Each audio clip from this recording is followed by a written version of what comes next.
Kokinax emdol kake mofaseda.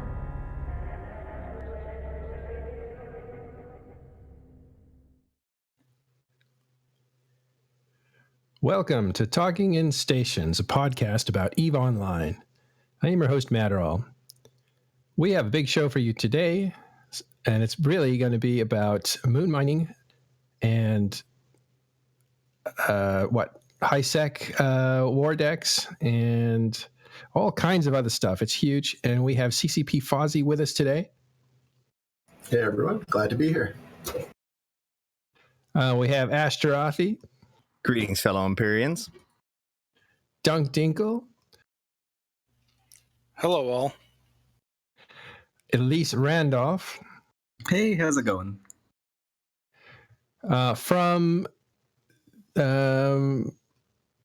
I'm drawing a blank. Where are you from? It's Skill U. We have Elite Anon. Hey, y'all. We have Noizy Gamer. Hello, everybody. RonUSMC. Hey, guys. And Tuzzy from Goonswarm. Hello. All right, so we're going to go through a few topics today, and one of them is going to be moon mining, and that's going to be the bigger one. This is a huge show. It probably will go a little bit long, and then we're going to have Q&A with Fozzie on Discord. That's Talking in Stations Discord. We'll put invites inside the chat channel if you want to catch that live, and maybe we'll record that as well, because usually Fozzie does these great shows, and then he sticks around for another hour answering all the questions until everybody runs out of questions. It's amazing that he can do all that for the community. So that's what we'll do today, and we're going to start off by doing a little bit of news on other topics. So the first thing we go to is CSM Summit is coming up. When is that? It is a week after next, I believe.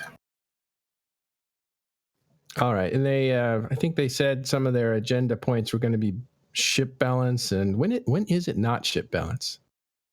That's usually a topic that comes up in every summit. There's some topics that are just sort of evergreen. Yes, the summit is the 18th to the 21st. Right. And so this will be the second summit. I assume this is called I don't know if you still call it Winter Summit, right? Yeah, we usually refer to them as this is the Winter Summit, yeah. Okay. And it helps to know that in Iceland, winter lasts until like roughly July. I mean, normally Iceland winters are pretty mild, but this has actually been an exceptionally cold winter for Iceland. They're getting a bit of the same kind of weather patterns that big chunks of North America are getting as well. So it is colder than Icelanders are used to by a pretty large margin here. How do they handle that? As badly as people in Colorado? Yeah.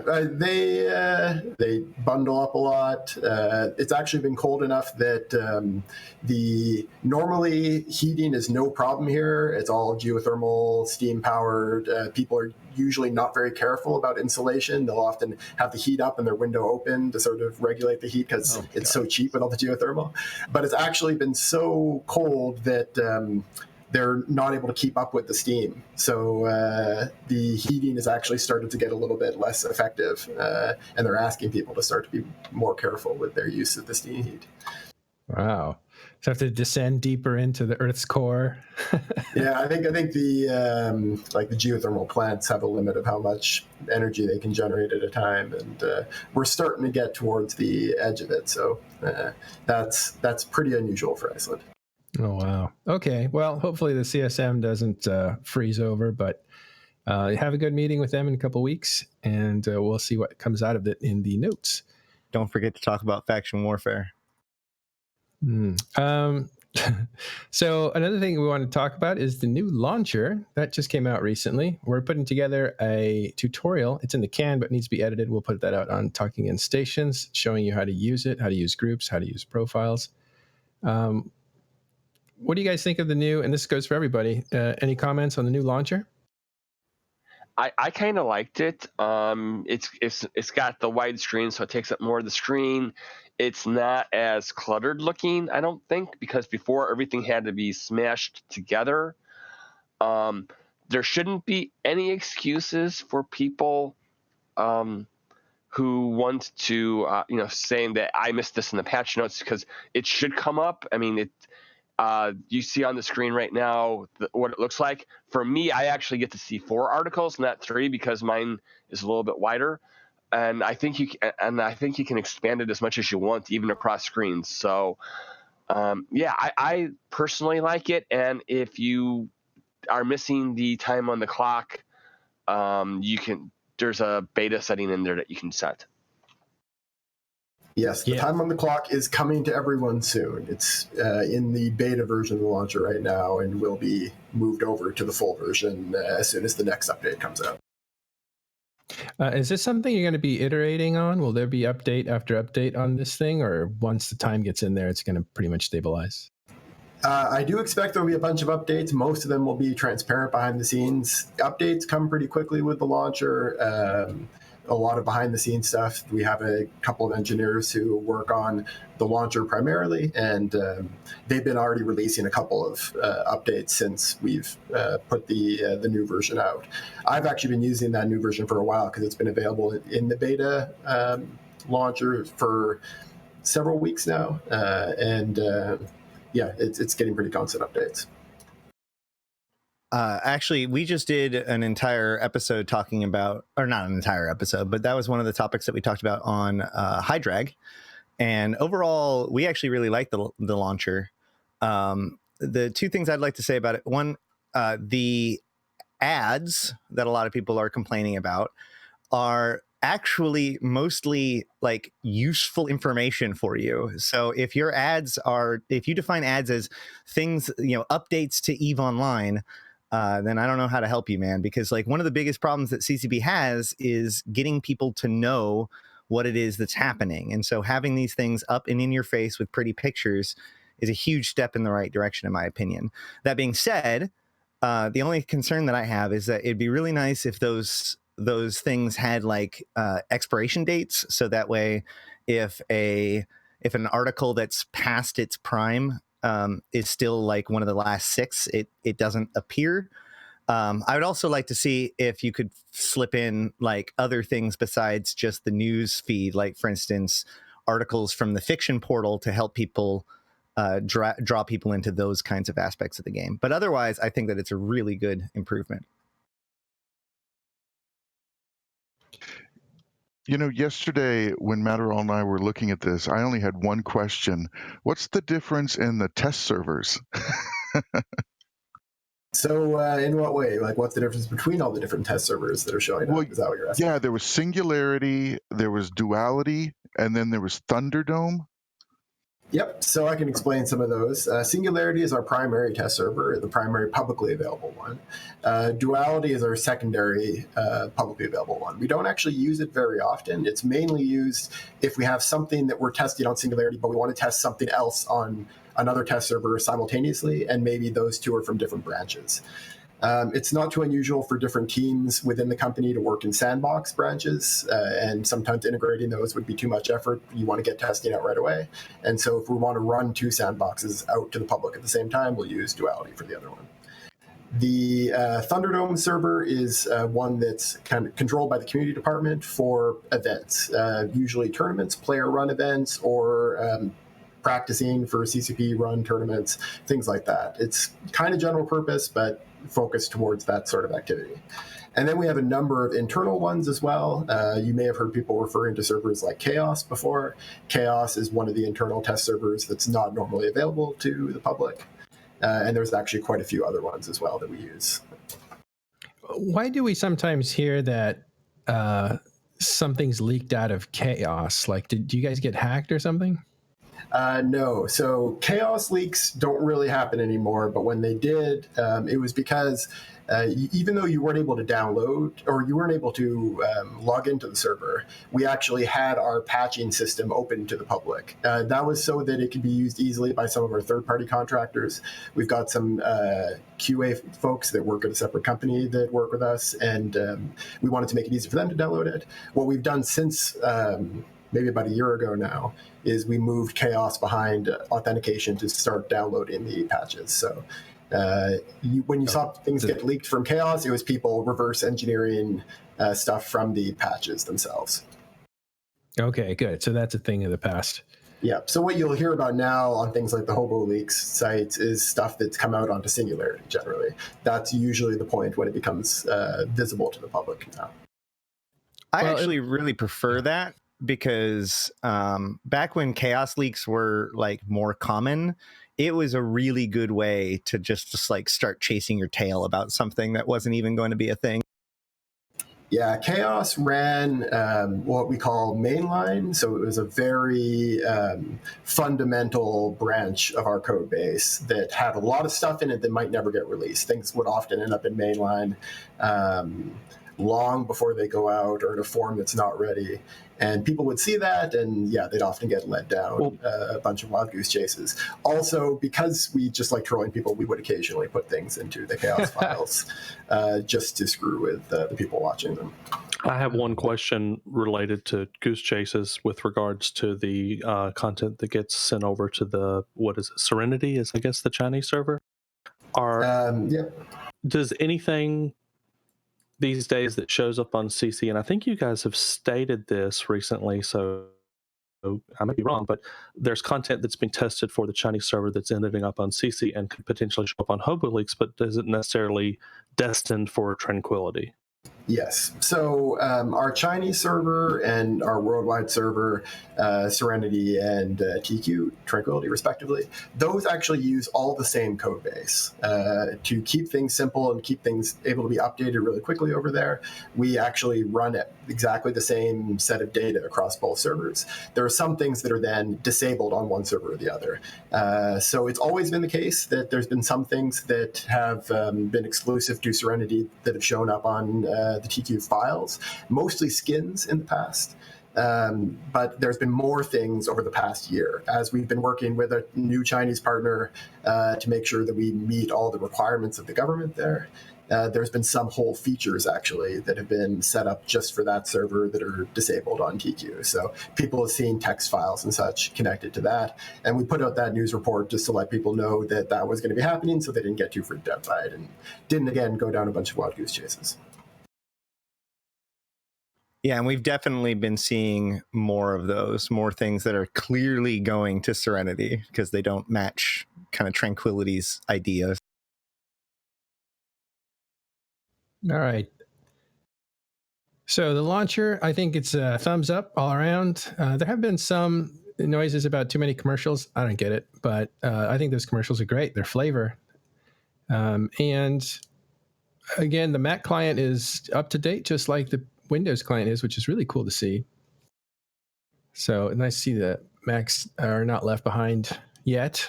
I do want to point out one thing, which is that I had heard that some people are complaining that it broke third-party launchers. Is this impacting Steam users, or is this some other kind of third-party launcher? Or am I just totally wrong? No, it broke this Boxer.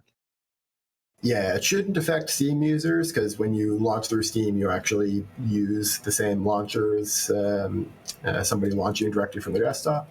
But yeah, when we change the launcher, it changes some of the basically just some of the commands that are used between the launcher and the server. And I don't know the details exactly what it broke, but I had heard that too. It broke some of the third-party launcher replacements. So my question is IS Boxer being broken a feature or a bug? And I don't know if you're the one that can answer that, but I wonder. Well, real quick, IS Boxer is used for turning on multiple clients at the same time. And am I explaining it right? And for there's a lot of, I know a bunch of people in Goonswarm that use it for things like, they'll be running their a small, like an Orthrus with their own booster or something, and it allows them to switch between the two clients quickly to issue commands. And I don't know if people have never seen the way SBoxer looks, it kind of shows you like little tiled windows on your screen, and then on the right hand side of your screen you have like a larger version of whichever client you're currently looking at. But similar to like on Windows, how you can hit Alt Tab to tab through windows quickly, SBoxer allows you to quickly swap between the two clients or 3 clients or 4 clients or I don't know, 10 clients, however many your machine can run.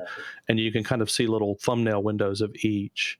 And a lot of the guys that have lots of different alts, a lot of FCs will use it. They'll have like a probing alt in their fleet, and they'll switch back and forth between the ship that they're anchoring on versus the one that they're using for probing stuff that's cloaked or something. It's got a lot of uses. And along the regards of SBoxer, the drama around that this week is that SBoxer is open source, and the developer basically said, I'm not going to fix it, I'm not bothering.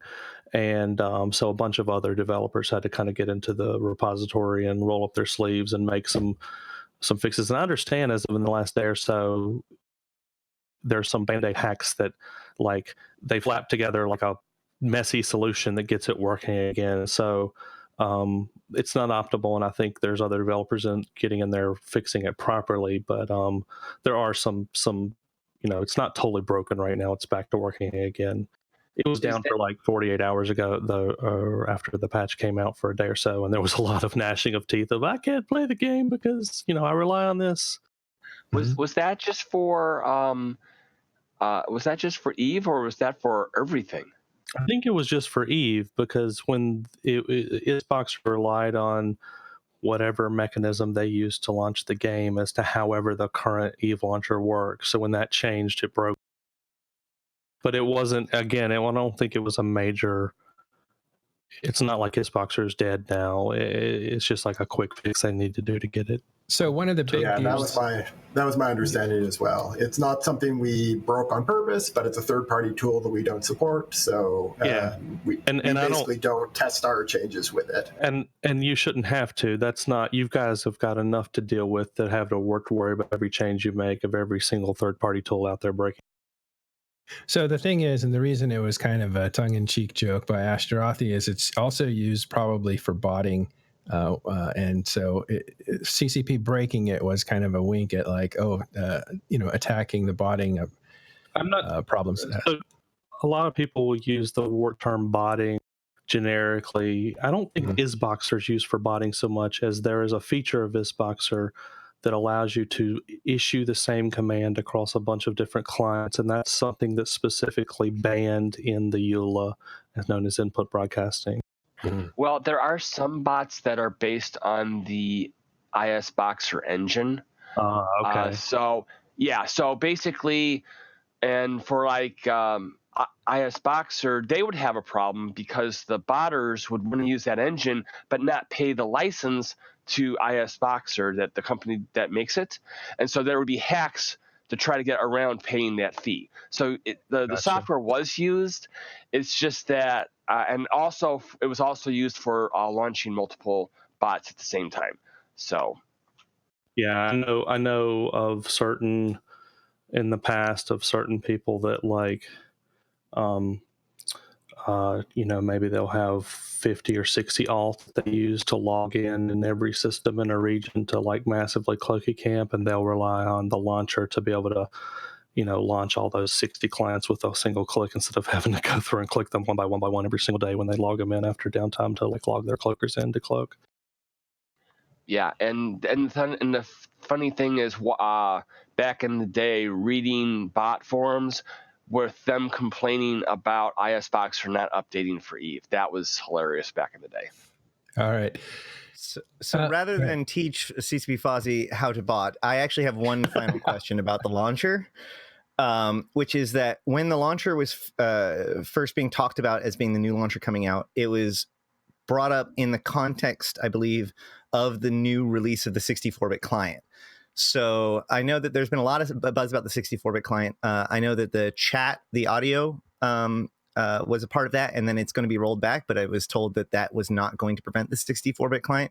Yet here we are, February patch notes, no 64-bit client, and we do have the launcher. So was the launcher supposed to be part of the 64-bit client? Is there anything going on involving that? How does that relationship work now? They're not the same thing, although I think the new launcher helps us with our work towards 64-bit client, but they're not tied right together with each other. What some players, very astute players, have already actually noticed is that the February patch does include a internal-only version of the 64-bit client. There's actually a 64-bit client in our patch files that's available on Sissy now that people have downloaded and that they've tried to log into, and it doesn't work because it's internal only at the moment. 64-bit client is coming along. We're testing it right now. We're getting, I think, relatively close to the point where we're going to be able to open up public testing of it, but we're not quite there yet. So it is actually able to be downloaded. It's just not able to be used by players quite yet. And I keep being asked this question, and I'm not 100% sure if I have the best answer for this. So I'm just going to toss it to you. What do you think? What would you say would be the advantage of the 64-bit client? What improvement will the 64-bit client bring to the average user? My understanding is the biggest benefit by far is that it allows the client to use more memory. The move to 64-bit opens up the amount of system memory that the client can actually access. And that's something that is especially notable during big fleet fights. That's one of the things that's causing the crash to desktop. So when people in a very hectic scene, when they get a crash that doesn't come up with the socket close message, but instead just the client shuts down, by far the most common cause of that is the Eve client running out of available memory. And Fozzie, the client would fix that. With the 32-bit client, am I wrong in that it capped out at somewhere around 4 gigs of RAM as to what it could access? That's correct, yes. And with the new client, it's like way more RAM than what most computers can actually hold right. Yeah. So there's of course always a trade-off with stuff like that. A 64-bit client will also inherently use a bit more memory than a 32-bit client. So that's part of the testing we're doing, is making sure we optimize it so that the game still runs okay on machines with lower amounts of memory. It's going to be a pretty huge advantage. The ability for the client to use more of that memory means that we're going to see fewer crashes. We are basically hoping that will significantly reduce the number of direct crash to desktops that we get from these really extreme fleet situations. Very cool. And but I think we should probably start talking about what is coming in the February patch. Mm-hmm. So we've got the patch notes. Matterall. Oh, my cue. Patch notes, yes. Thanks for throwing it back to me. We actually did have, if I'm not mistaken, we had something happen. No, I guess February. This is happening on Tuesday. We have a patch coming through. It's the only patch in February, if I'm not mistaken. I thought there was one before, but miscalculation. And so the information on that was released. We'll put it in chat. So let's talk about patch notes. Fozzie, do you want to tell us what this is generally about? Like what the majority of the contents are? So the February release, it's one of our nearly monthly minor releases that we do throughout the year. There's a lot of small changes and improvements throughout the game. There's a new event that's going to be starting on Tuesday as well that comes out with the patch. There's a lot of just kind of UI improvements, especially aimed at people that do a lot of sharing of profiles and some of the use cases that we got requests about at Vegas, as well as some UI improvements aimed at new players. One thing that I'm really happy about is we've been able to catch some of the cases of desync that have been happening on occasion and nail those and get those solved. So nothing, I can't promise we'll have eliminated desync entirely, but we think we've made a pretty big dent in it. So people should notice that if they're the kind of people that were in the situations that sometimes ran into desync.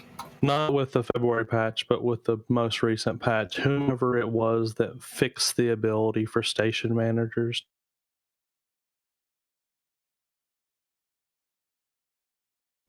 I missed that question. Can we table that? I want to. What? Ashterothi? You go for it. Go for it. I missed that question, but it sounded like you were asking what dev did a certain thing. Yeah, I lost the end of the question too. You got cut off partway through. Oh, I don't know who you're talking about. Where's it me? Yeah, Tezzy. I was saying not a question. I wanted to thank you for whomever it was fixed the ability for station managers to rename. That was okay. There's 3 people that can do it, and it expanded it to like 15 people by making fixing that bug, and that was a huge life performance improvement for us. I will pass along the thanks to the person in question. No, I want to call out a new feature which is called search in assets. So now you can right click an item somewhere, and like you can search for it in the market or something like that. You can now also search for it in assets. Thank you so much, CCP Carker. All right, Elise, what do you think of this patch?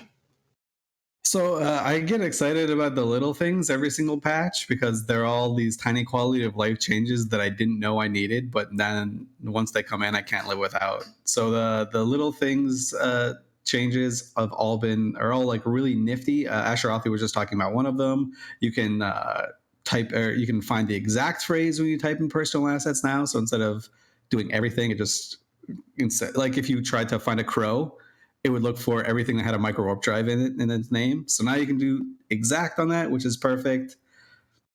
You can change colors for a bunch of other things, so you can link link channels. You can share quite a bit of your settings to other players, which is a huge boon, especially when it comes to like just getting your alts set up if you're on a different computer or anything like that without having to mess with the shortcuts. I think the biggest one, which is what people will probably get from or see the most, is that sinusoidal fields have now moved from just beacons in space. So previously, as in like right now, if you have beacons, it'll show like the Guardian Gala events, some like NPC interactions. If you're in FW space, it has those things. Now that's where Sino fields used to be too. So now Sino fields will be in their own little group.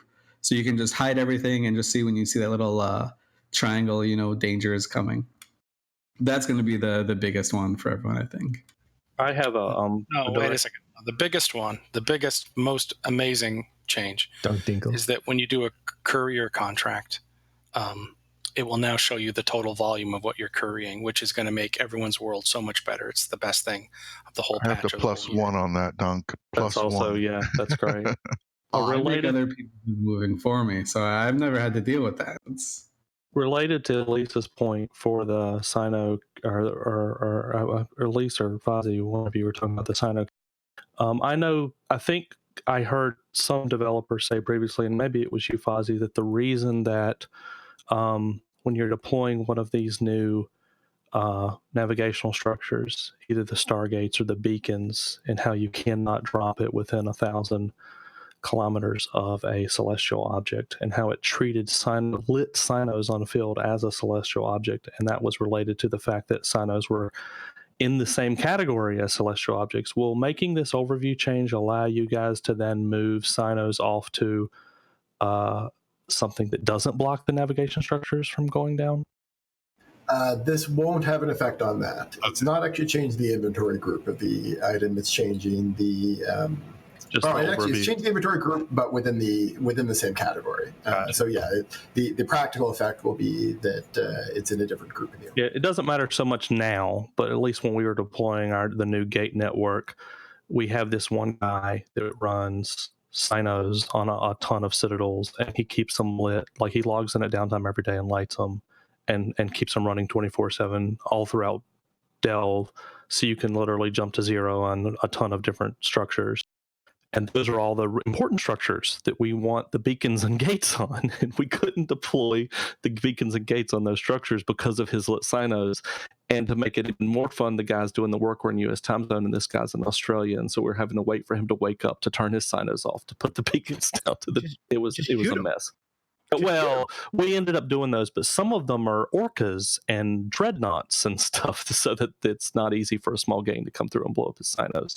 Rich. Yeah. The proper Sino fleet is made of Nereises. That's what we mostly use is clown shooting Nereises, but he has a few of them, our capital ships here and there, and I didn't want to blow.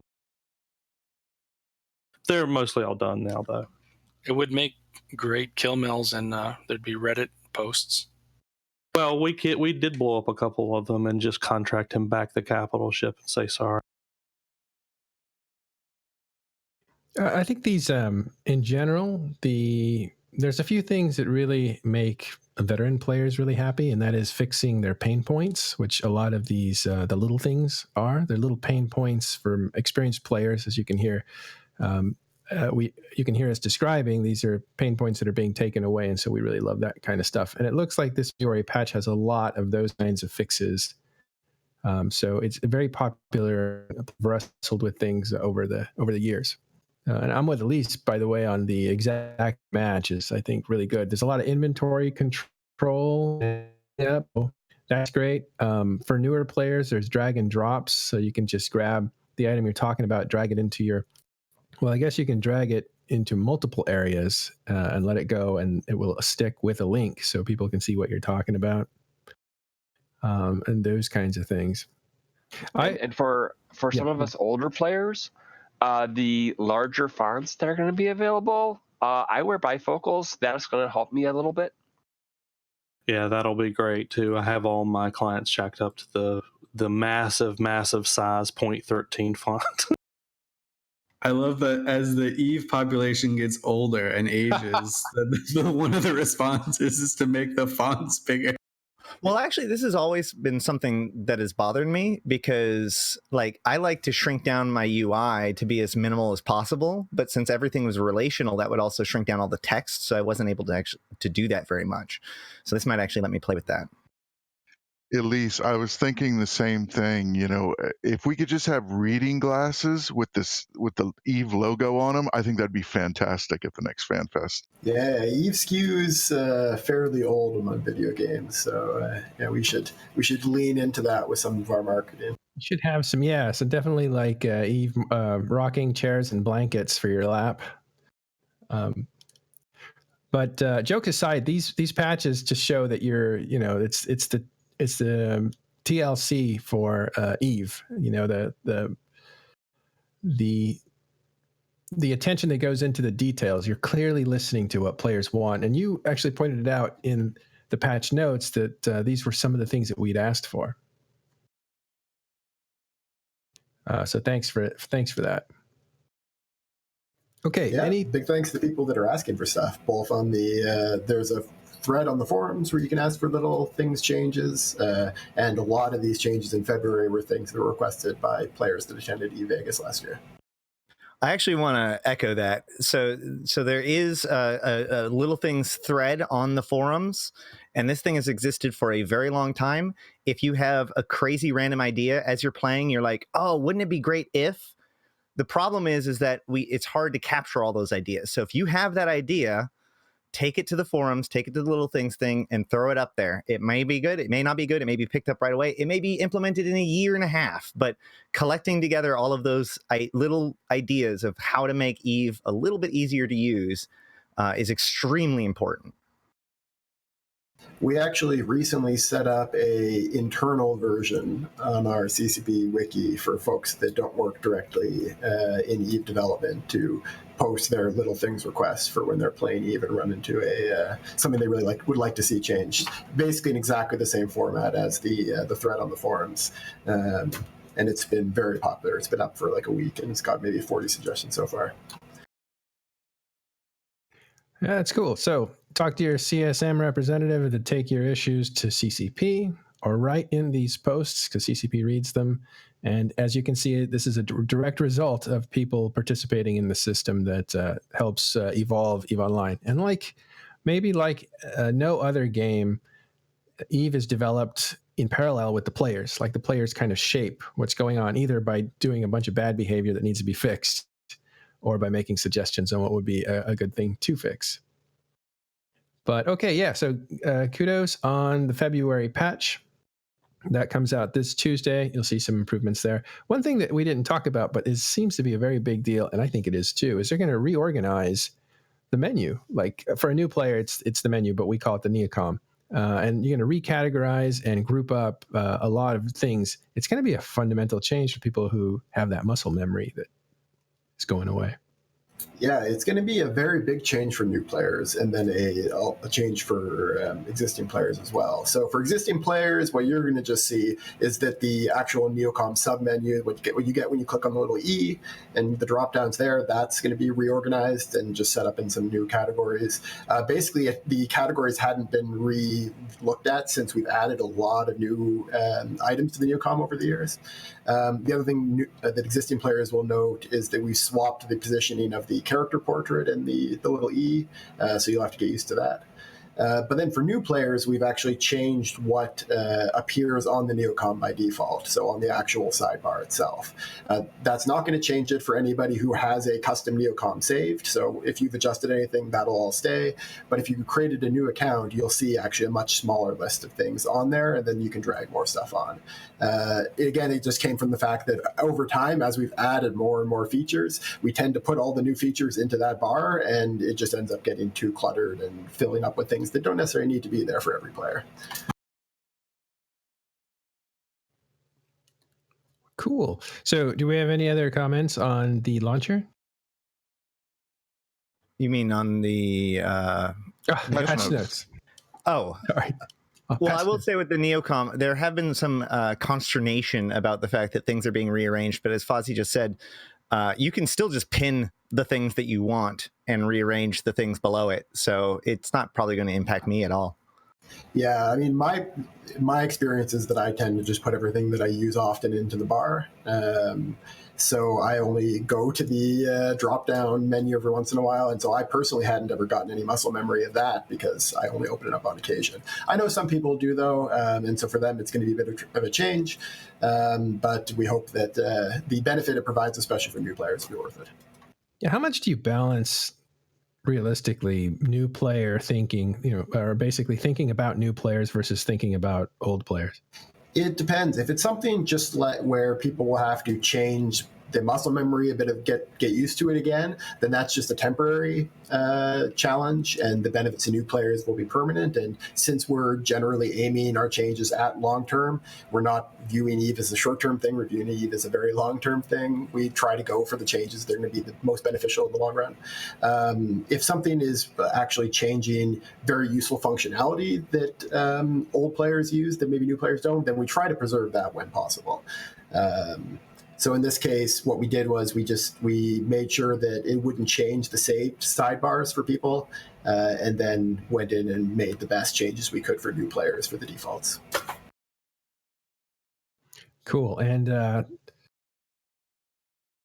this takes me back to a time when there was a fundamental change. I don't remember what precipitated it, but the undock changed position.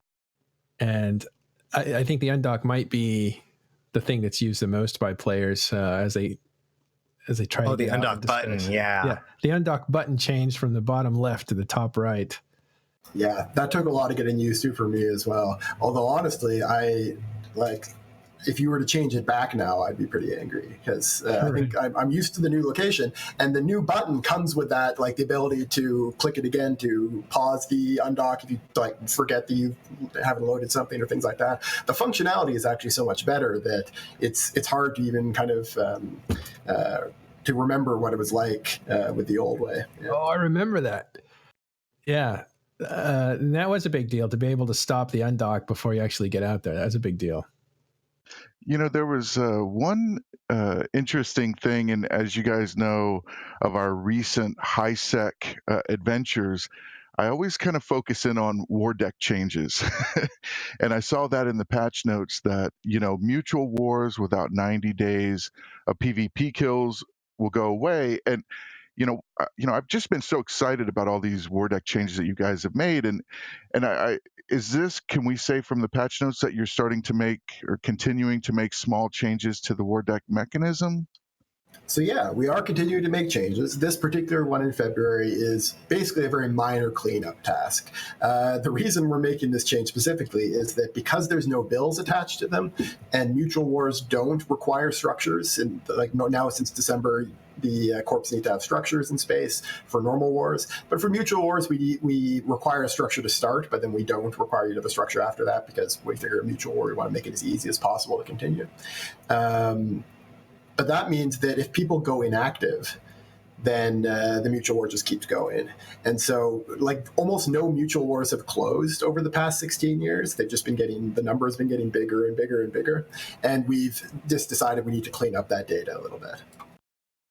But as for real changes, we are working on a set of updates, a basically second set of big changes to the war-dec system.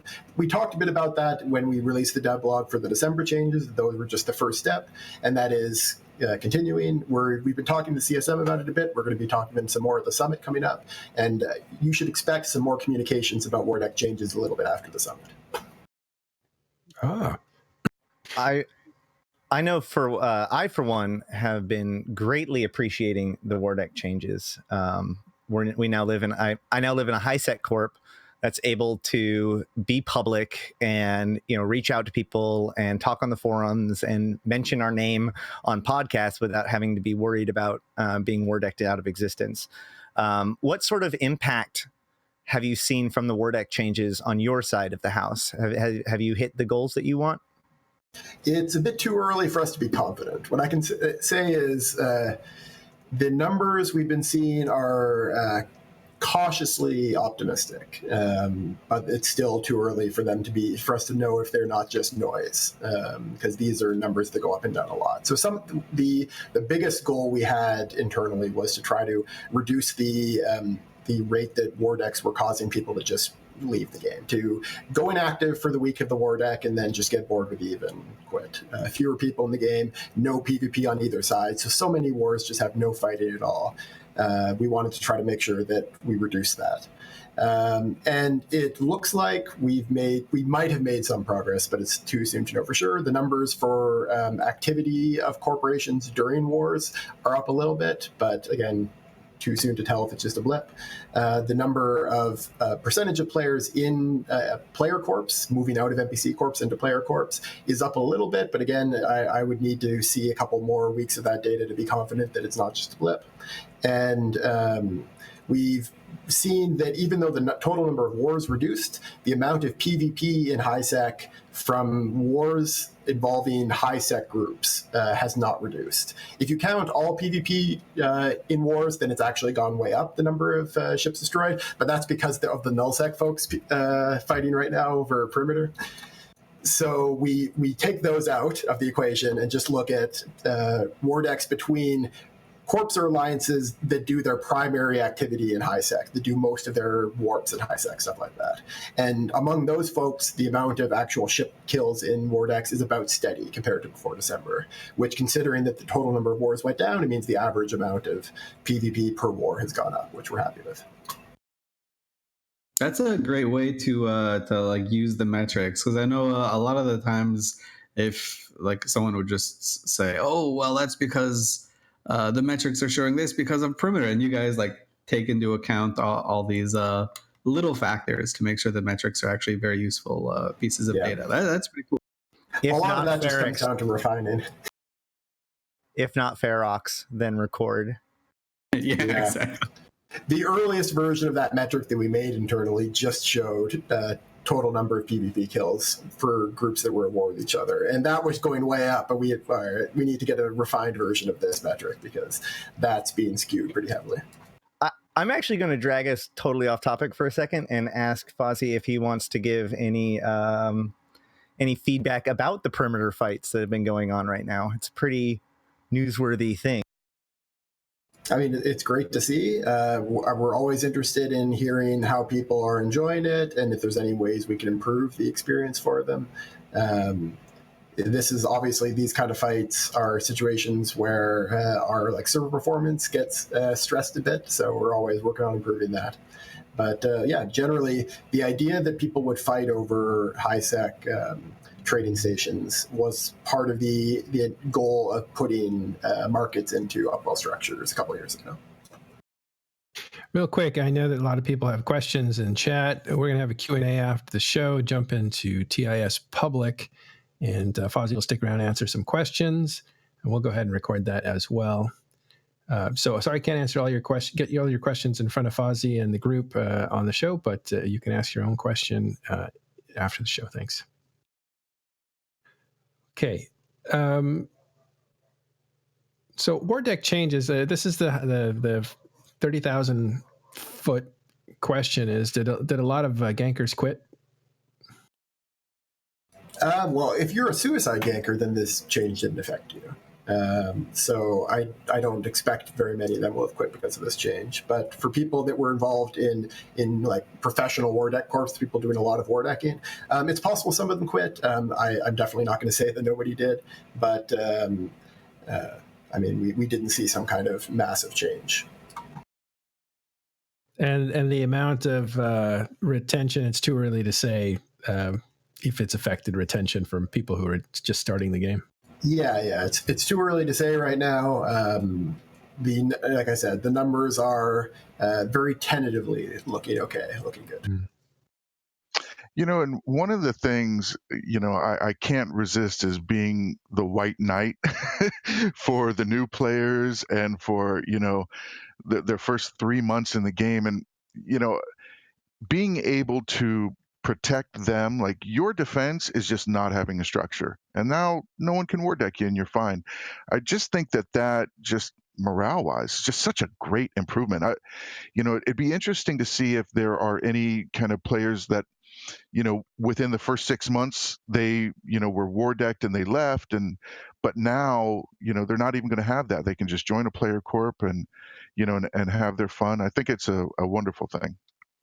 Yeah, any time we feel that we can remove the barriers to people joining player corps, we think that's great. Obviously, playing EVE solo is a completely viable thing to do, but if somebody wants to join a player group and there's something holding them back in the game mechanics, then we always consider that a failure. We should be making sure that if people want to play with a group, that they are enabled to and supported.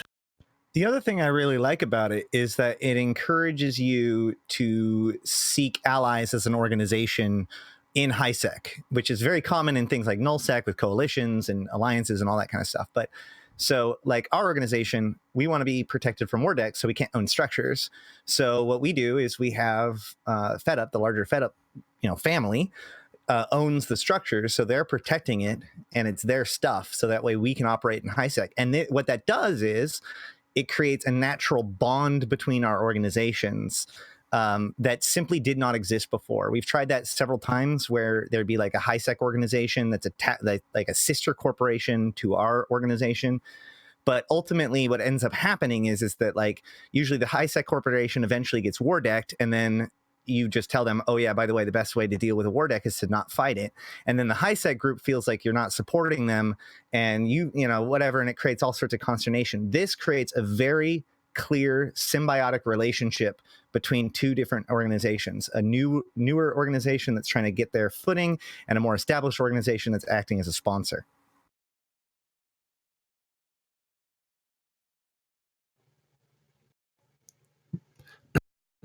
All right. war-dec changes. Is there anything else you guys want to bring up about war-dec changes? Only if Fozzie wants to give us some clues as to what the next step is, but it sounds like he's not.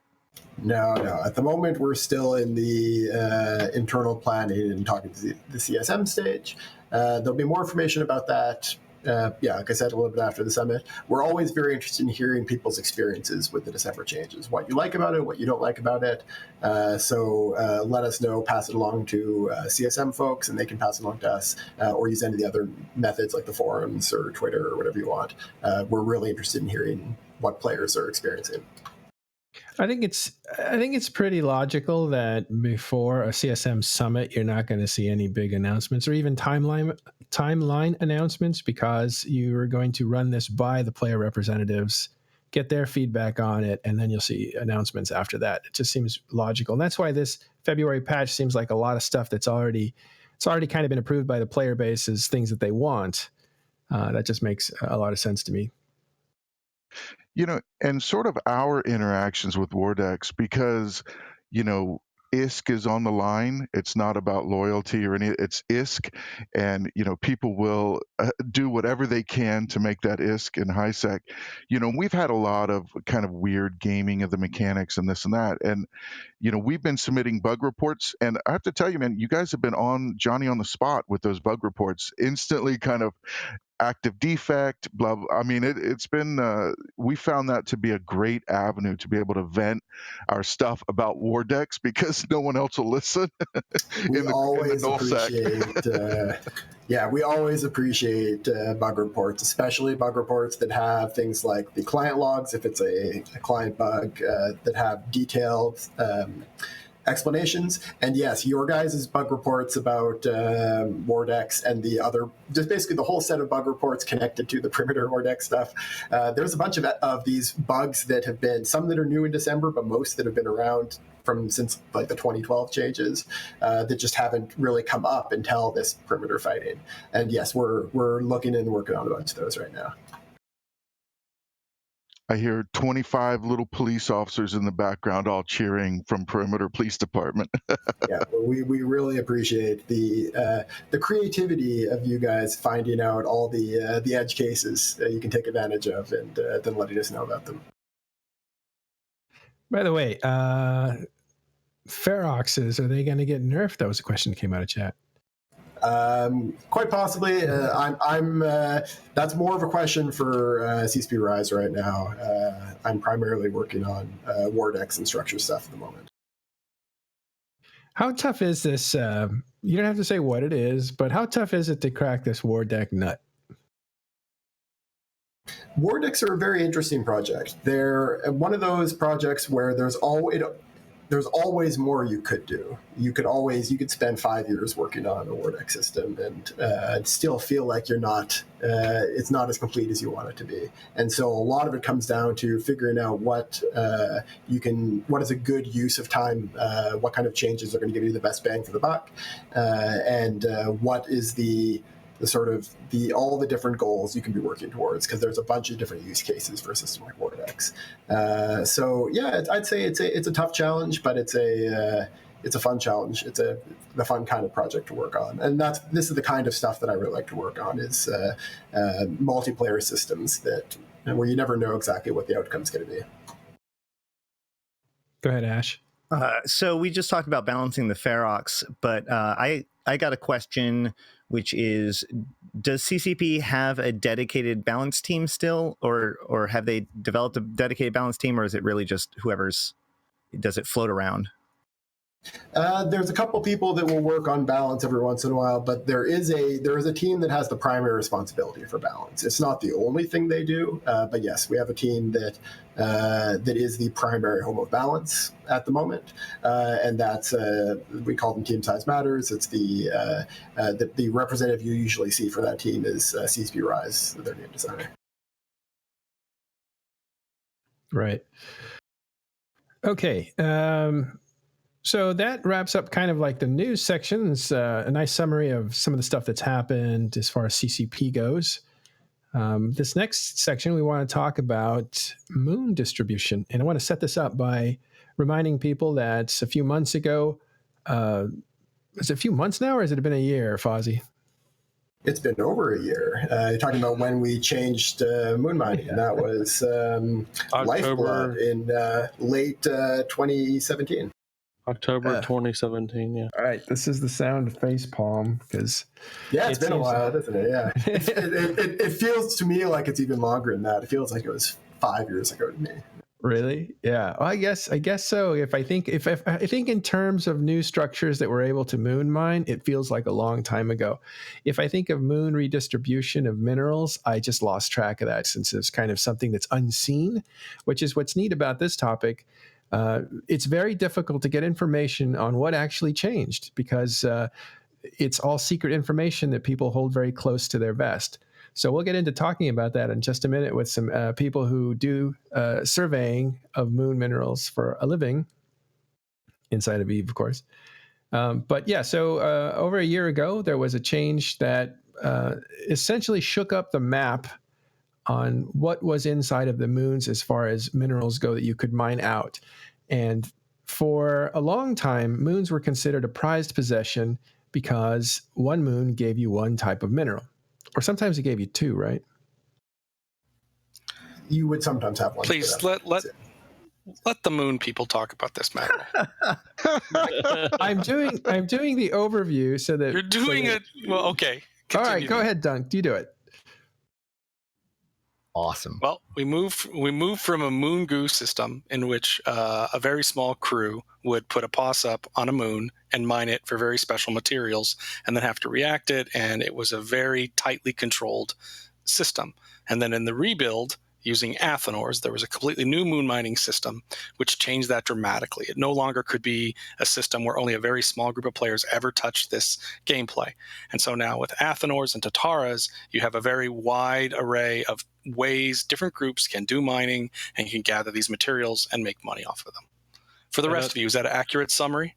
That's accurate, although I would like to add, if you had a single POS mining a single dysprosium R64 under the old system, it was possible to refuel that POS like once every 36 days and to come and empty it once every few weeks with one person and a DST by themselves, and it would take about 5 minutes of time to service it once a month or so, right? So very minimal interaction with that single boon by a single person.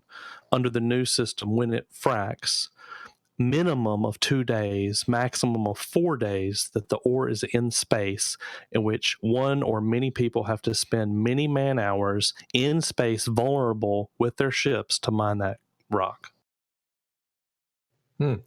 Very well done, guys. So I don't know if that helped, but most of the players that are watching this show already know what the moon minerals were. That was for people who are interested in EVE or have just started EVE online. So know that there was a huge change a year and a half ago. We don't know what the distributions are until today. Today we're going to reveal the entire map, all the moons, and what their composition is. I mean, I know what the distribution is. Yeah. Well, yeah, there's only one person here that knows that. I literally have it in a spreadsheet open on my computer right now.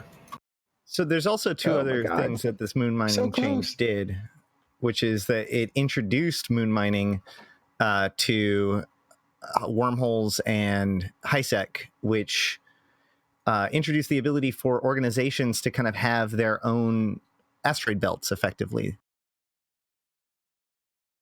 That came in a change a little bit after the initial patch. That was last year rather than the year before. But yeah. I mean, HiSec people can't have their own asteroid belts because of the war-decs and everything. So you can create your own, but then everybody in the world can come in and mine it. Yeah, it's like it's having a asteroid belt that you can choose when it spawns. Okay, so let's get back on track here. I want to approach this in a specific way, and that is surveying. I'm going to introduce Elite Anon from Skill U. And of course, Tuzzy is here from Goonswarm. There's Noizy Gamer, who does low-sec scanning and surveying, and Dinkle, who's familiar with it for Brave. These are large organizations and independents. And I just want to ask you guys how you go about it. What are your methods? For scanning? Yeah, do you have a certain way, We haven't scanned any moon since October of 2017. The way we did it is when the patch hit, our recon division, which is many dozens of players, put their probing belts on, went out and probed. Within about 3 or 4 days, we scanned about 10 to 15 regions, put it all in a spreadsheet, and we were done.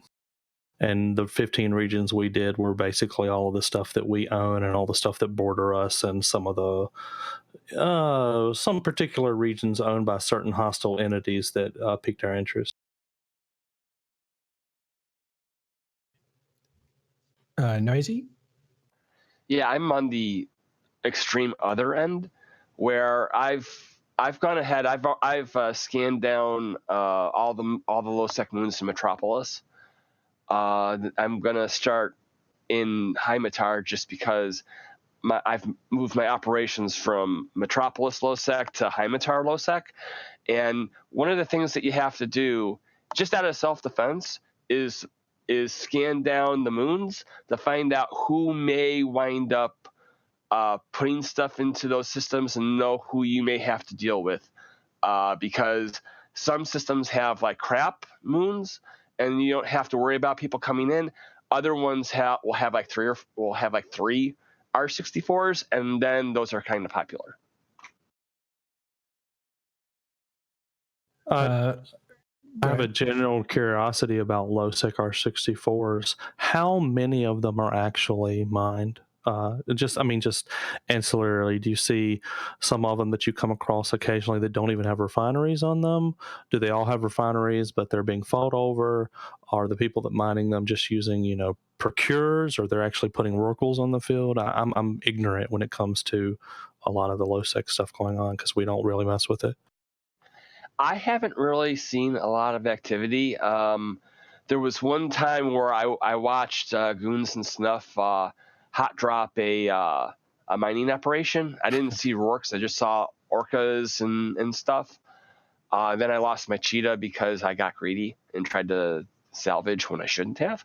But I really haven't seen that, and that's another reason why I want to go ahead and scan down Heimatar just to see what the situation looks like outside of faction warfare space, because inside faction warfare space it was kind of slow, but that was like last year.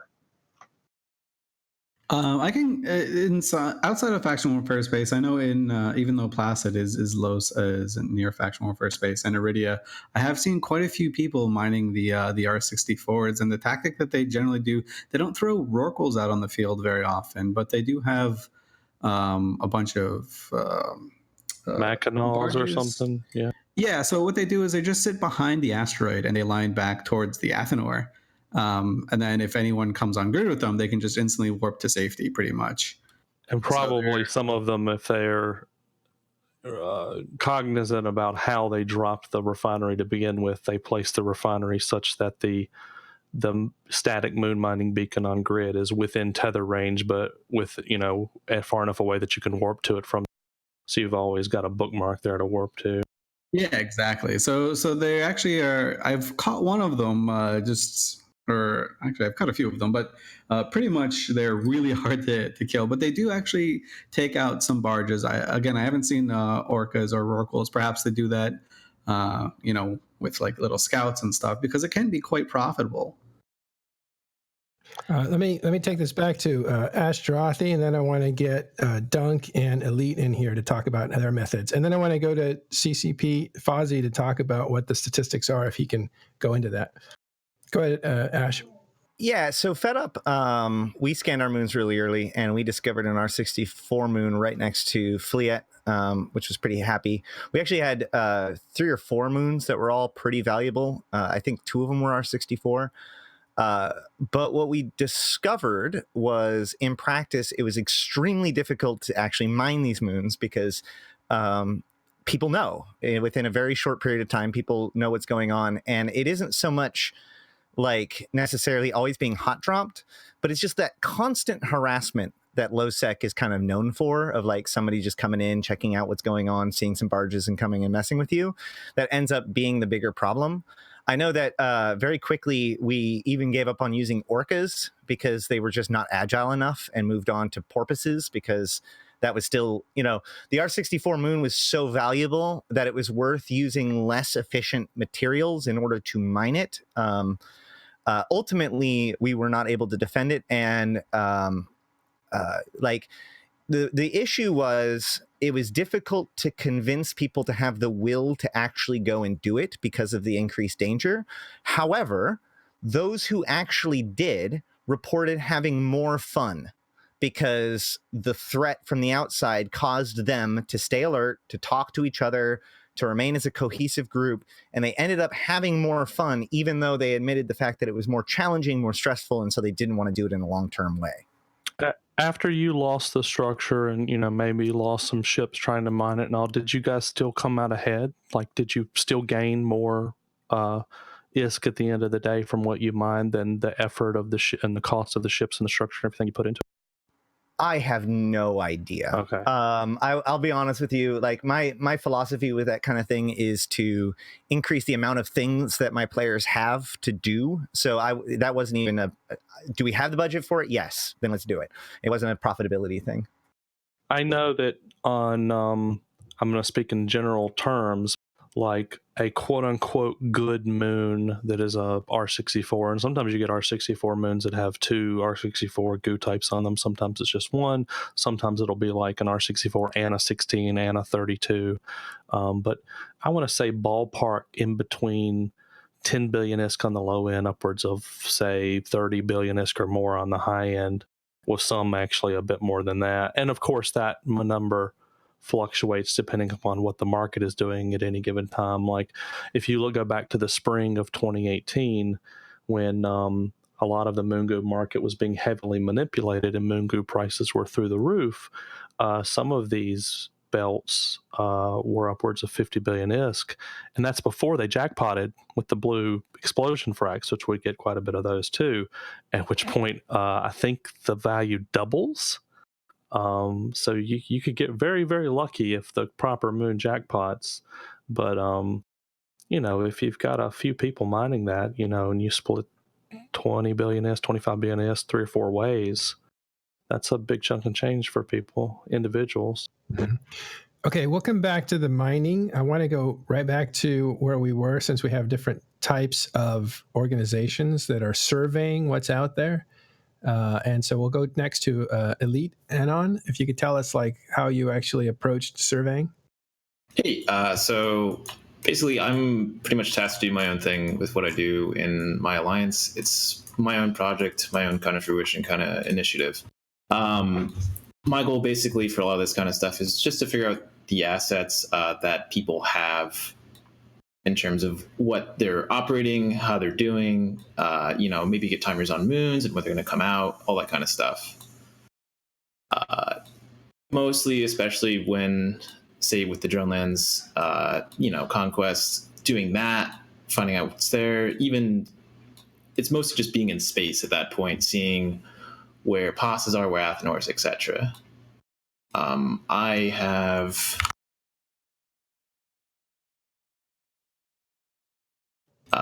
one ship, Kate. Usually I'll fly around in with my probes in it. I'll follow with a prober, and I've gone pretty deep into regions as it is.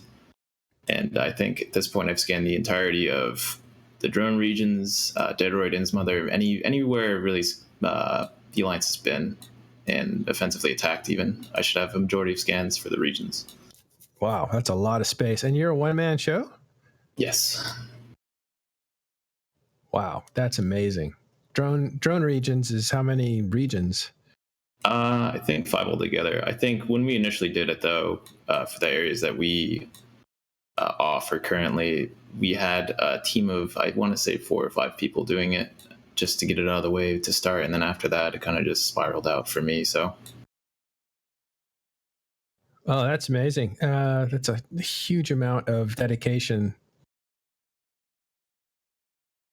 I want to actually ask you about the composition, but maybe we'll do that after we talk to Fozzie. I want to come back to drone regions because I always thought that's going to be a place that gets a lot wealthier, because it used to be a place that was just kind of desolate, like the desert. Nobody really wanted to live there. But after this moon change, I want to know if it actually got valuable. But first, let's talk to Dunk about his methods. He belongs to Brave. Sure, just to talk about the highest level of what scanning is. When you scan the moons, you find out what's inside them, and then you do some tricky math that looks at 30-day yield of how much ore is going to pop out, and then you can determine the value of each moon based on doing Excel spreadsheets. That's what that video showed, is that spreadsheet that a lot of people run parsers and create a large database that's valuable information. And then for a larger group, you need all the different ores, because they refine into the highest level R64s, the 32s, the 16s, and the 8s. And to build things in nullsec, if you don't want to haul those materials in, you need all of those moons.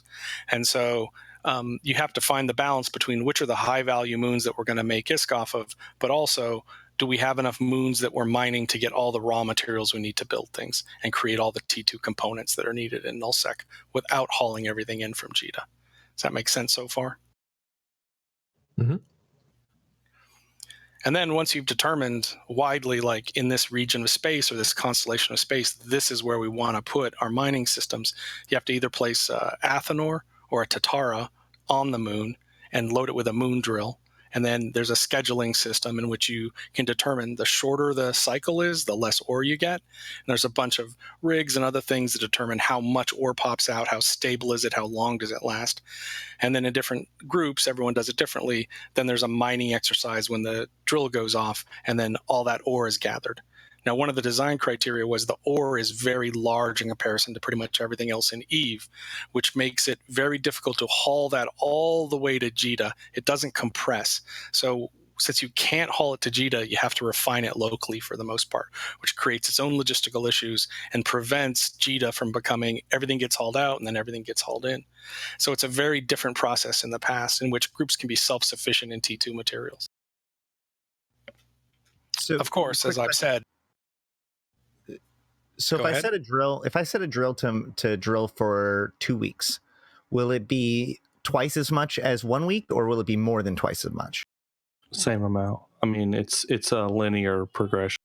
Okay. Yeah, it'll be twice as much in that case. Okay, so if I drill every week for a month, I get the same amount of ore, regardless of whether or not I do it all in one pop or as 4 pops. Got it.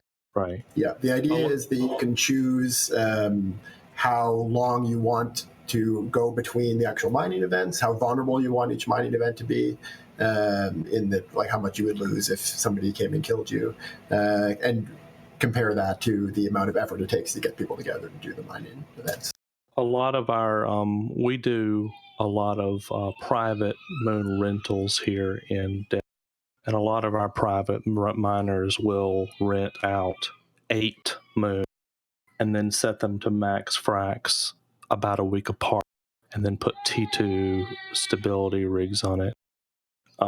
So basically you've got like a belt spawning once per week, which lasts for 4 days, which gives you enough time to mine it. And then you get like a 2-day break before the next one, or the 3-day break before the next one pops again. And you have one popping max frac every single week in perpetuity. So let me bring this back to Fozzie. What can you tell us about moon mining in the last year and a half, statistically, if anything? And well, we'll start with that. All right. Well, I can't go into too much detail about some of the numbers because a lot of it's OPSEC for the people involved. But overall, there's been a huge amount of activity, as I'm sure is surprising nobody. I've mentioned this before, but we were actually we were the amount of moon mining happening in low sec and null sec met our expectations approximately. But the amount of moon mining in both wormholes and high sec, when we opened those up, those exceeded our expectations. We were actually thinking that the fact that you don't own the moon belt would discourage a lot of people in high sec. But the numbers of people running extractions in high sec, the amount of moon mining happening in high sec was significantly higher than what we expected. It's actually much higher than the amount in low sec, which isn't too surprising, but it was definitely a lot higher than we thought.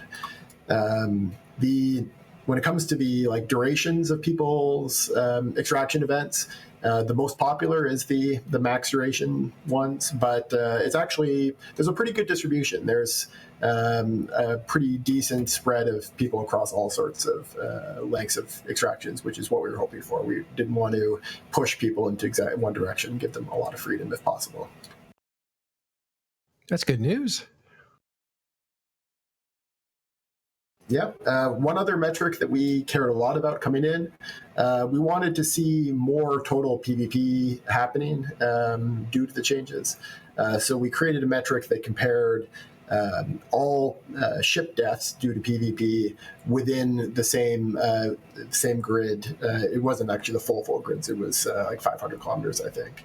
of a moon mining structure before and after. So before the patch, it counted the moon drills. After the patch, it counted a refinery that had the service module fit. And that went up significantly too overall. So we were pretty happy to see just more total amounts of ship deaths happening around moon mining structures after the change. Yeah, that was one of the major criticisms of it when it first came out, is that, well, these POSs were these great fight generators and content generators in certain areas. But it does seem like there are more smaller scale fights that are breaking out over the Athenors and moon mining things, rather than these like once a quarter kind of huge slugfests. Yeah, it's definitely a very different type of combat happening, but there is still combat happening there, and it tends to be more focused on a more kind of trickle of constant activity rather than a couple of big bursts. Is that something that was expected? Did you, is that a healthier development for the game in general? Instead of having these sugar rush fights that are timers that happen periodically, to just have this constant trickle of smaller engagements that are happening around this mechanic? In general, yeah, we're happy to be producing more ability for people to just find content whenever, rather than having to be just like big occasional events where once every X number of months people launch invasions. We also expected that the fights over moons were often just a target people would choose if they were going to fight anyways. So they would decide they want to go to war, and then they would have a fight over the moon because that's what's there. And then when that got switched out, they would switch that over to something else. And for the most part, that's held true. People launch wars for mostly their own entertainment reasons, for all kinds of different reasons. They want to keep their line members engaged. They want to come out on top and have the bragging rights. And then what the actual things they're fighting over, those can be interchangeable in a lot of situations. I think that this is a sign of a larger success of the structure overview or overhaul, full stop. Because I just think that fights over structures have ended up being more compelling in general than fights over POSs. And the fact that we're having these meaningful, small, interesting engagements over moon structures is not preventing us from having gigantic battles over keep stars. So I think that if you look at the overall ecosphere of EVE conflict, I think that you see a much more healthier and diverse ecosystem than before. So I'm just wondering. Yeah, I'm just wondering. And this is probably like maybe esoteric and really niche, but I'm wondering about what's the effect on the high-sec islands in the middle of low-sec are, because I've noticed, at least in one system, where you'll have somebody who's a high-sec player and they don't want to get, war-decked, and they figure if they put it in if they do some moon mining in a 0.5 island surrounded by low-sec, that they'll be safe from all the high-sec war-deckers, and then the locals come around and say, no, you can't do that. I'm actually not sure what the specific effects have been on high-sec islands. I haven't looked into that personally, compared to other areas of high-sec. Yeah, because when I first heard that there was going to be high-sec mining in 0.5s, I thought that was a horrible idea. And then I started thinking about the high-sec islands, and did it make sense that you've got this big, wide area that you can moon mine in, and then there's one system right in the middle of it you can't. And so that kind of like swayed me a little bit on my attitude about about being able to moon mine in high-sec. Let's go to Elite. Hey, so kind of on the topic of moon distribution, that kind of stuff. The big reason why that kind of stuff changed, especially in nullsec and the variety of regions and how values change within regions, things didn't really turn out well for cartels at that point. Moon distribution got put up to a point where you have so many different types of R64s and different moons. You have double R64s now. There's R64s with two R32s, R16s. There's so many different moons now with an absolute just mess of different minerals in it that, it's impossible to start, just trying to corner one market at that point. Well, also the big change is you have to kind of live where you own the moons. No longer can you own a region that you never go to and just send your moon mining pickup squad out to go pick it up. You have to have people there that can go out there, mine it on a regular basis, and then move it around, because again, moving that moon ore is non-trivial, right? Of course, I've suggested the Preme should be converted to a moon ore hauler. Wouldn't affect HiSec, but the logistics of the way they design the system keeps those materials localized, and you have to live near your moons. You can't just come in with a small crew and then haul out a bunch of wealth, which has really changed the game for all of the way people don't fight over moons in nullsec. They're fighting over regions, and it's a very different thing. You're not fighting over a moon mining POS of an R64 to take that over. You have to fight over a region or a constellation, which is a very different gameplay than we've had before in the past. Right. It's also changed the makeup of alliances as well, because you can't just have purely PvP alliances that don't interact with the environment at all, right? Because before you could have a PvP alliance that could just earn hundreds of billions of hits just controlling a region without having to do anything actually in space. So now those PvPers have to go mining as well, or they have to, which is generally what people do, they have to outsource that to renters or other people that will do the mining for them, and instead of getting all of the profit, they get only a portion of it, and they also have to protect those those people actually in space. So it's had like a pretty fundamental change on how EVE is played. It actually, and allowing the new players, the newest players, can get an adventure, go out to an alliance or a public moon, and make some wealth out of this moon mining system themselves. And that is a revolutionary change in the way this wealth is distributed in the game. Yeah, I was there for, I think, Horde's very first one, and it was just like this huge, everyone was like having a great time. It kind of seemed like a party, because everyone was just mining these moons and no one really knew what to make of it. But they knew that they were like bragging how much money they were making per cycle, and they were just so excited about it. Yeah, and I would like to add to that with regards to how this has affected the market, because before the patch came in October of 2017, there was a lot of speculation as to how this would impact the market overall over the long term. There were some people that speculated that the regions that, there are some moon goo types that are regional, that, for instance, in Delve, we have mercury and cobalt here locally.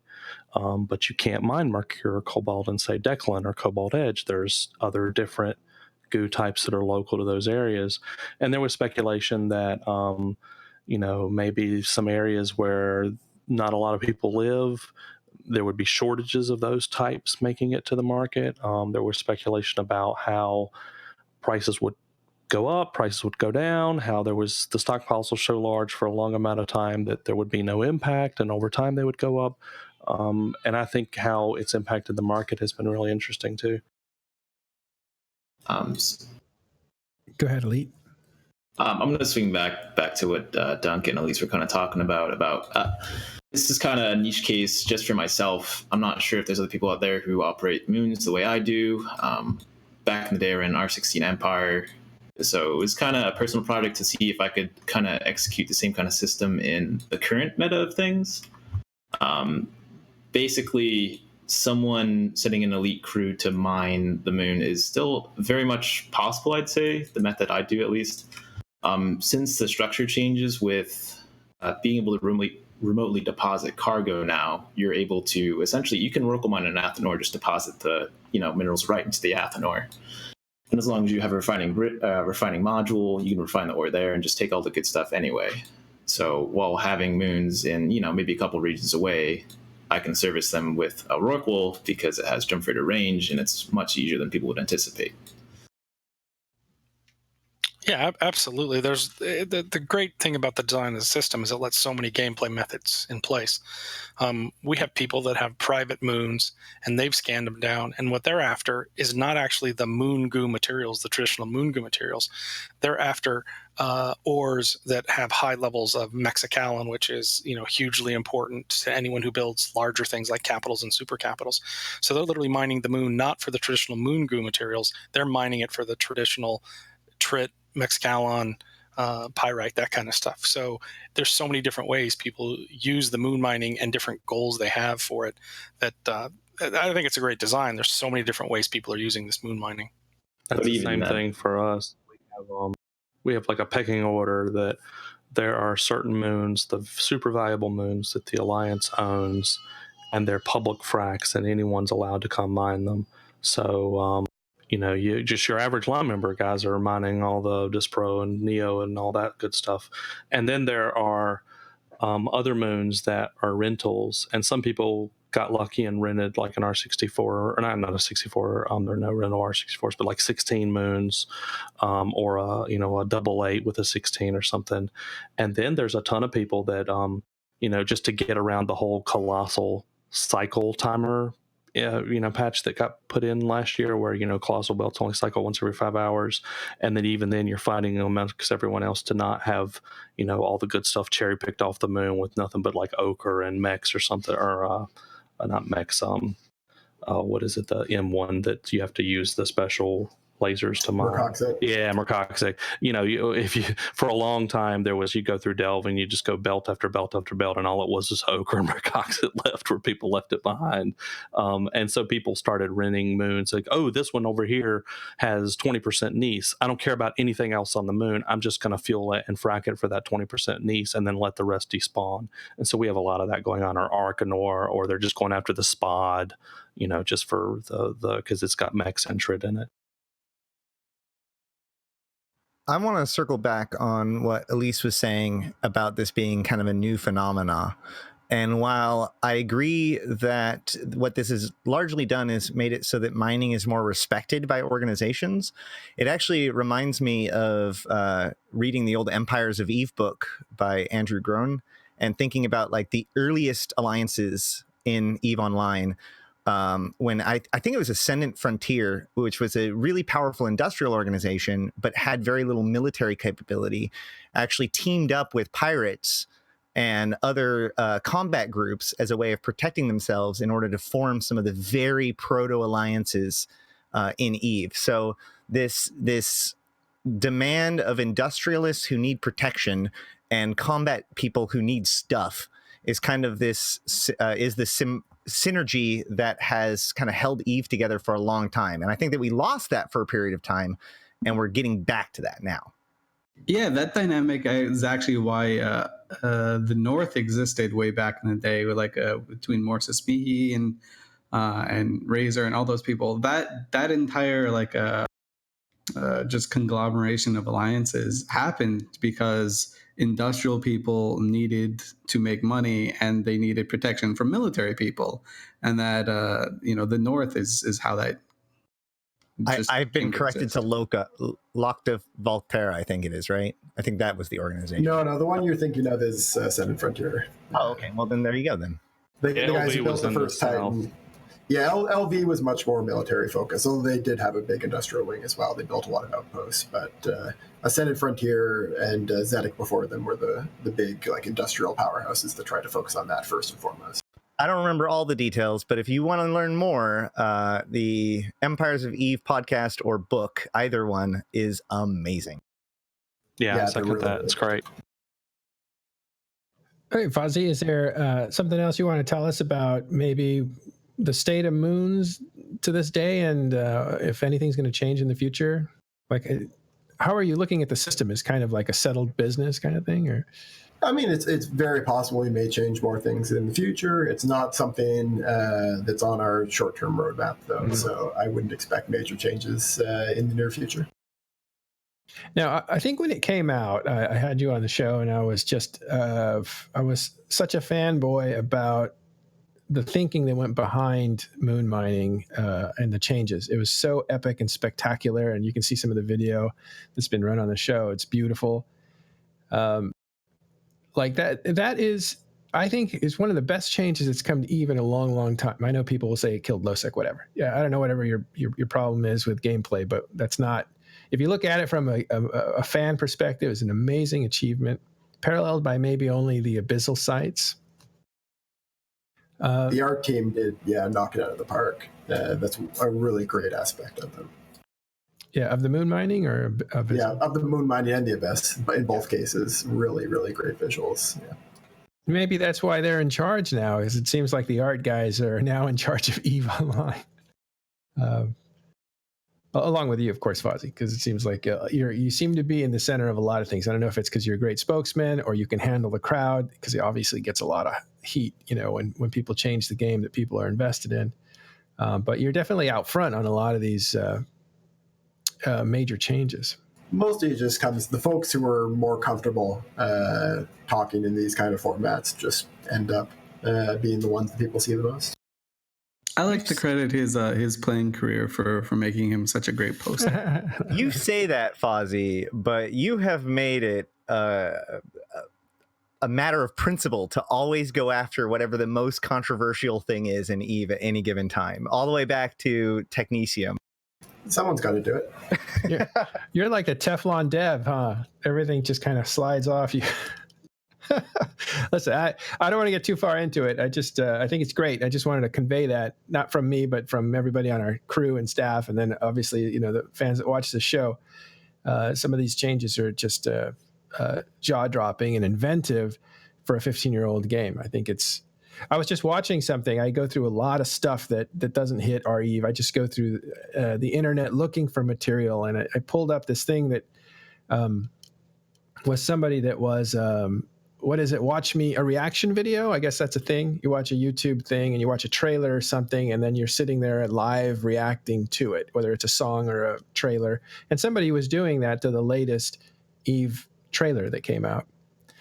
And it was fascinating because I was watching to see what he would tune into, because there was a lot of things talked about in that 2 or 3 minute video. This is the gameplay one you're talking about. Yeah. Okay. The most recent gameplay one. And he was like exploring. That was his thing. And he said, oh my God, this game is so beautiful, because he'd played it a long, long time ago. But he kept saying like exploring. And that's just not what you would think. It's not what we've sold ourselves on as veterans that people really tune into the game for. It's exploring routinely ranks among the top reasons that people get interested in EVE in the first place, that they're looking for when they join. We run some surveys for new players, and it's always up there at the top. And that shows in the general activity as well. The exploration gameplay of searching down and finding these hacking and relic sites, it is like always one of our most popular activities in total amount of players involved with it. It's really, really popular. It's probably all of the Star Trek fans. It's what they like. Yeah, I think it's just Oh, go ahead. Oh, you can go. I was just saying, another trailer that does a great job of talking about that is the patch when the hacking system got put into its relatively current form, the Odyssey patch back in, I want to say, 14, 13, something like that, 2013 maybe. That has a really nice exploration, optimistic focused trailer. Yeah, a very Star Trek kind of trailer. So, do you find that that's popular, that one? I think it tends to be pretty popular. It's nice because it's a good change of pace from some of our other ones. A lot of our trailers tend to be very combat focused, which is great. But then when we do stuff that's different, it really is nice because it stands out. So according to Bartle's taxonomy, explorers are one of the 4 types, right? And what explorers generally want is to discover new systems, to find new things, or to do new stuff. And EVE is really good for exploration because it gives you lots of pretty things and this idea of space, which is expansive and all about exploration. But at the same time, EVE is mechanically extremely difficult, which means in order to really buy into it, you have to be okay with exploring these very complex systems in order to learn it and slowly gain incremental mastery, which is a very explorer avenue of approach. So you would see a lot of people with that kind of explorer mindset do more successful in EVE than, say, an achiever who may get frustrated with their inability to actually like achieve goals.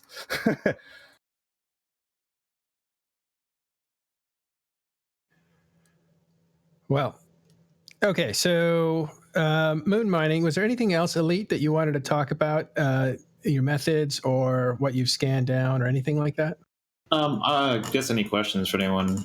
It's a pretty large amount of moons, so I guess Here's my question: Do you kind of do the whole vertical thing from the mine it and refine it and then react everything yourself all the way up, or how do you take the end product of all the moons and since it's a personal operation, I kind of just do what I need for the maximum ISK for the least amount of effort, I guess is the best way I'm going to put it. I do have one structure I'll use for reactions, but that's generally only if it's coming from a specific region. Otherwise, I could just ship it out. Oh, so you're sending the actual moon materials out as opposed to using them locally. Mm-hmm. It's very much keying into how moons used to be done, I guess, is the biggest thing on that one. There's not really any use for me specifically to build T2 products. Well, one last thing I wanted to ask. Huge profit in T2 products. And the market, Fozzie or anyone who would know,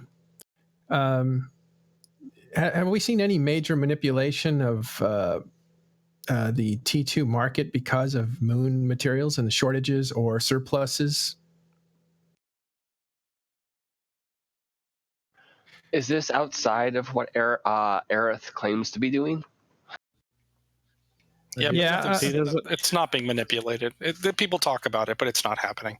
People are using so much local production is king right now, that the amount of manipulation that can be done that seriously affects nullsec, it's just not happening. I strongly disagree, and I can tell you exactly, if you go back and look at the history of thulium, dysprosium, neodymium, and promethium, it's in the chart. So unfortunately, the year-long history only goes back until February, of course, last year. But you can see right after the moon mining patch hit. So remember, this came in October of 2017, and with a max frac, if you were to get let's say over the course of the first 3 or 4 weeks of the patch coming in, it took us that long to build a bunch of these things and put them down, because we had to get the BPOs and you had to research them and you had to copy them and build them, and it takes time. So you get them down, you set them for max frac. So the first max fracs popped around Christmas of 2017 into January, and thus there was like a gap of a couple weeks in which all of the moon goo on the market was from the previous shortages pre-patch. And then starting in December or January was the beginning of the goo coming from the new system. And if you look at the market, you see that it hit a bottom right around February of this last year, and then it had a massive spike through late April to May. And that spike was a few people within Goonswarm deliberately buying up large amounts of goo and Jita, all that was on the market, and then listing a bunch at a higher price at such a large quantity that it reset the price, and then would do it again and again and again, and we drove up the prices and it hit a peak, at which point we stopped doing the manipulation, and then we started doing the opposite, and we started pumping it back down. And I know Aerith and a few other people held the price down deliberately through all of 2018, suppressing the price. And the way you could see those is you'd see Aerith's orders get put up of 444,444 ISK.44 on the quantity, and then the price would always end in a bunch of fours. And you could go through, and I know this because I check our 64 prices almost daily, every single day, 7 days a week. And he's been suppressing the price of them all so to buy up inputs cheap. Meanwhile, he's using his stockpiles to do some other stuff I won't talk about. And then very recently, they've stopped suppressing the price and they've started manipulating them back up again. and it's going to be very rocky. The reason being is a ton of people's stockpiles have begun to ran out.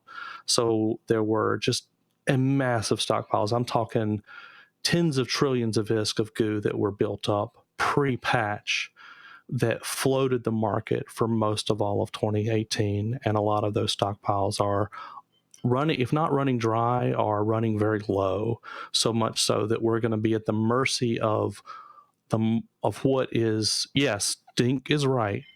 There's a lot of it being kept locally and used locally.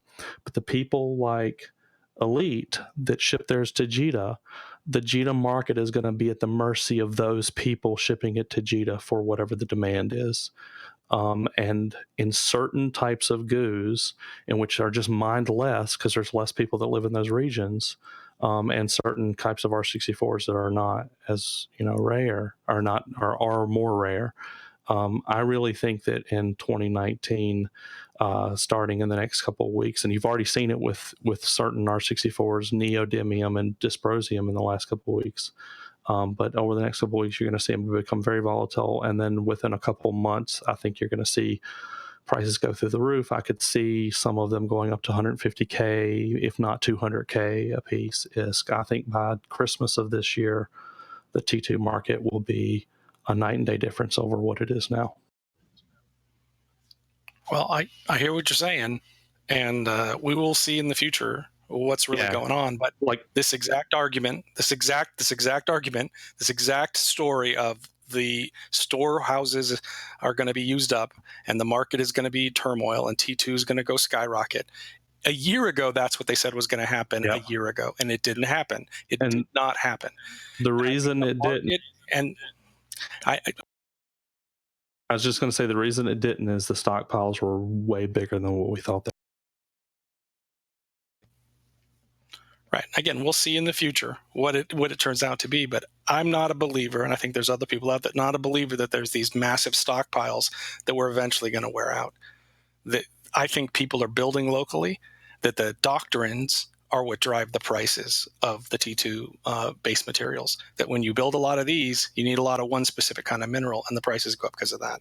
So I don't think you're going to see these crazy manipulation things where suddenly everything's going to triple in price again. If it was going to happen, it would have happened a year ago, but it didn't. Well, only one person in here knows, and that's Fozzie. He's not saying.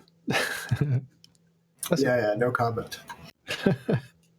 I just want to say thank God that there's no moon goo needed in Feroxes, because that would be a problem. I need some for the guns, just a little bit though.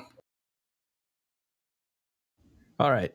Is there anything else on moon mining and surveying? And I guess question for Fozzie on this one. You probably won't be able to give me an exact answer, but have you looked at the stats to see how many Athenors have been anchored on moons of value per se? Is it a very high percentage? Because I'm curious myself, surveying a lot of moons in kind of war-torn space, but mind you, seeing them, a lot of them didn't have any Athenors on them beforehand, and they're still worth, generating anywhere, I'd say, from $1 billion to $4 billion a month. I don't know those numbers off the top of my head. The main thing I keep an eye on a daily basis, just to make sure that things are still running smoothly, is the amount mined of each material each day. So yeah, I don't know the percentage. I can look it up, but I wouldn't be able to say it out loud anyway. So are you just comparing it to make sure it's comparable to what it was pre remap? I guess is the biggest thing on that one too. Yeah, so we did some comparisons to that when we initially launched, and nowadays I've got a set of metrics that I just keep an eye on. Like I check every single day. And what I'm looking for at the moment is if there's a big increase or decrease, and then I'd look into what's causing it and try to make sure that whatever that is healthy. We wouldn't necessarily make a change if it went up or went down, but I would want to know what's happening so that we can make an informed decision. So we keep a close eye on the total amount mined, but I don't have off the top of my head the numbers for what percentage of, say, R64s have a Athenor on them. For sure. And one last question, if you don't mind me asking. Siphons. When? Siphons are going to be like just basically fully phased out. I mean, they're essentially useless now, and they are going to be reimbursed. They'll be given the same treatment that the POS manufacturing stuff has been given, where they'll get full reprocessing, and then the blueprints will be converted, and we'll do all that kind of stuff. And that's going to be the same thing that happens over time to all star-based stuff as that eventually gets phased out. All right, thank you. And I guess, yeah. So, one last thing: was there anything surprising looking at moons and what's happened over the last year and a half, Fozzie, that you can talk about? It's very guarded, but yeah. I mean, probably the like I mentioned, the amount of mining going on in wormholes and HiSec exceeded our expectations. So that's just something that we've mentioned a couple times before. Overall, we tend to not try to have very specific expectations for ETH features, for big social ETH features. We approach it from a perspective of there's a whole bunch of possibilities that'll happen here, and we're going to be okay with the vast majority of them. It's only like if, for instance, the prices of Tech 2 materials skyrocketed, then we would have considered that a bad thing. And so we tried to make sure that wasn't going to happen, and we're happy that that didn't happen. But if going up a bit or going down a bit, all of that is considered acceptable. We expected them to go up a bit, and they did. We didn't have a target for exactly how much, though. Oh, it's interesting stuff, and it's interesting that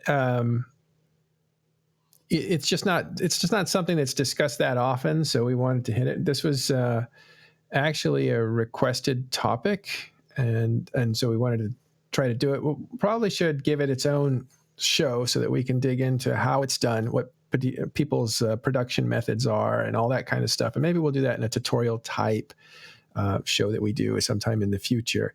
But I want to thank everybody for coming here and talking about their methods, their predictions, and their prices, and for Fozzie telling us what actually happened. It is interesting to know that HiSec and wormholes exceeded expectations, and that more or less everything is in the parameters that they were expecting. So that's all good to know. Okay, so that's it for today. We're going to go ahead and break into a Q&A session in the public channel for Talking in Stations Discord. So you can find us in there. We'll be in that channel, and we'll be taking questions and answering them for any of the experts on moon mining, and for Fozzie as long as he can stick around.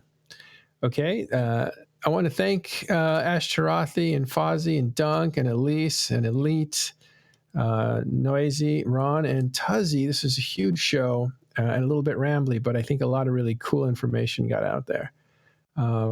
Anyway, Fozzie, thanks for taking the time, especially you. I know it's busy for you all Thanks the time. for having me. It's always great to have you on. We'll try to get more CCP on this year to really keep in touch with you guys, and let you tell us all the cool things that have come, and to let the fans ask you questions and stuff. Okay, and I want to also lastly thank Everlasting Hurricane. He's the one that actually brought up this topic. Thank you for doing that. If you guys have topics you want TIS to cover, feel free to DM me inside of Discord, and we'll try to do something about that topic. Last thing is, want to say thanks for all the support. We saw some follows and subscribes, so you can follow us on YouTube as well, and that'll help. That's where we archive our programs. You can always go to talkinginstations.com, and please support us through either Patreon or subscriptions. We really appreciate that. And finally, thanks to McLeod for putting the show together and putting up such great visuals. And thank you, fans, for showing up. Really appreciate it. We'll see you on Thursday and then next week on Talking in Stations.